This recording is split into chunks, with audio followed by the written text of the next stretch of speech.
স্বজনদের কান্নায় ভারী চট্টগ্রামের সীতাকুণ্ডের শিপ ব্রেকিং ইয়ার্ড এলাকা। ফেরদৌস স্টিল শিপব্রেকিং ইয়ার্ডে একে একে প্রাণ গেছে 9 শ্রমিকের। শোকের ছায়া নেমে এসেছে পুরো এলাকায়।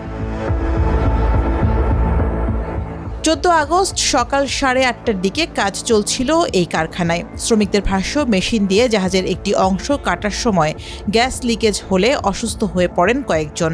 এই ঘটনার পর দীর্ঘ সময় ইয়ার্ডের ভেতরে ঢুকতে দেওয়া হয়নি কাউকে।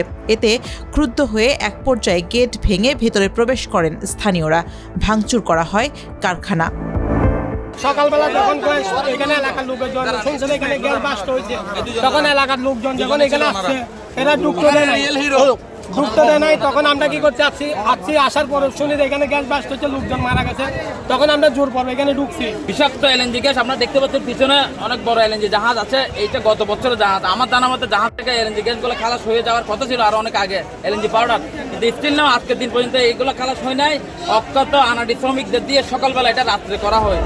ইয়ার্ডে পর্যাপ্ত নিরাপত্তা ব্যবস্থা ছিল কিনা তা নিয়ে প্রশ্ন তুলেছেন শ্রমিকরা। তাদের অভিযোগ, শুক্রবার ছুটির দিন হলেও তাদের দিয়ে কাজ করানো হচ্ছিল।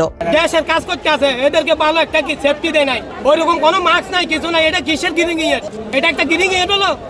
এগুলা মানুষ মারার গলে। আজকে কাজ বন্ধ থাকাতে এরা কাজ চালাইছে, গোপনে কাজ চালাইয়া এই ঘটনা করাইছে।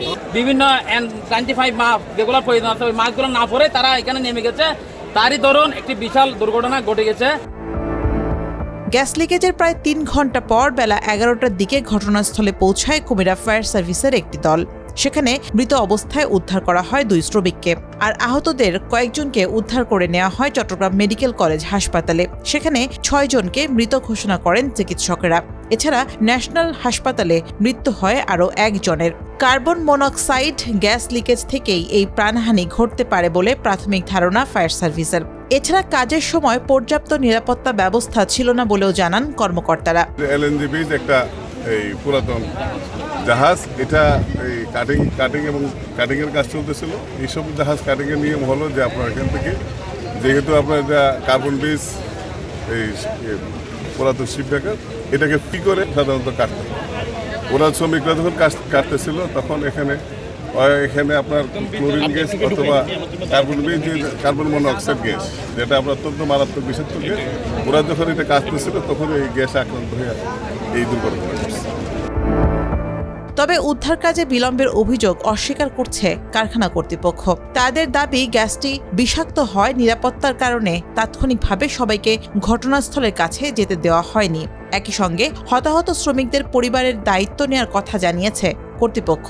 আমরা ওই ডিএসবিআর পক্ষ থেকে সমস্ত আমাদের আমাকে দায়িত্ব দিয়েছেন, সেজন্য আমি এখানে বসে দিয়েছি। মূলত এটা আমার ভাতিজা ফেরদৌস স্টিল, আর আমি একজন শিপব্রেকার ডাইনামিক শিপব্রেকিং। আমাদের ডিএসবির নেতৃবৃন্দ আজকে তো আমাদের হোলি ছুটির দিন, সবাই যেখানে সবাই আমাদের কানেক্ট করছে এবং বলছি যত ধরনের ক্ষতিপূরণ সহায়তা আমাদের ডিএসবিআর পক্ষ থেকে এই প্রতিষ্ঠানের পক্ষ থেকে আমরা করবো। এই ঘটনায় কারো গাফিলতি ছিল কিনা তা তদন্ত করে ব্যবস্থা নেওয়া হবে বলে জানিয়েছে প্রশাসন।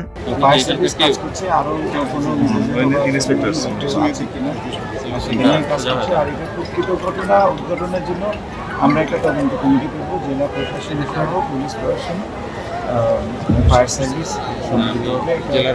তদন্ত কমিটি করে যত দ্রুত সম্ভব এটার কারণ উদ্ঘাটন আমরা চেষ্টা করব। সীতাকুণ্ড দেশের অন্যতম বড় জাহাজ পুনঃপ্রক্রিয়াকরণ শিল্পকেন্দ্র। তবে এই ঘটনায় শিপব্রেকিং ইয়ার্ডগুলোতে শ্রমিকদের নিরাপত্তা ব্যবস্থা নিয়ে আবারও প্রশ্ন উঠল।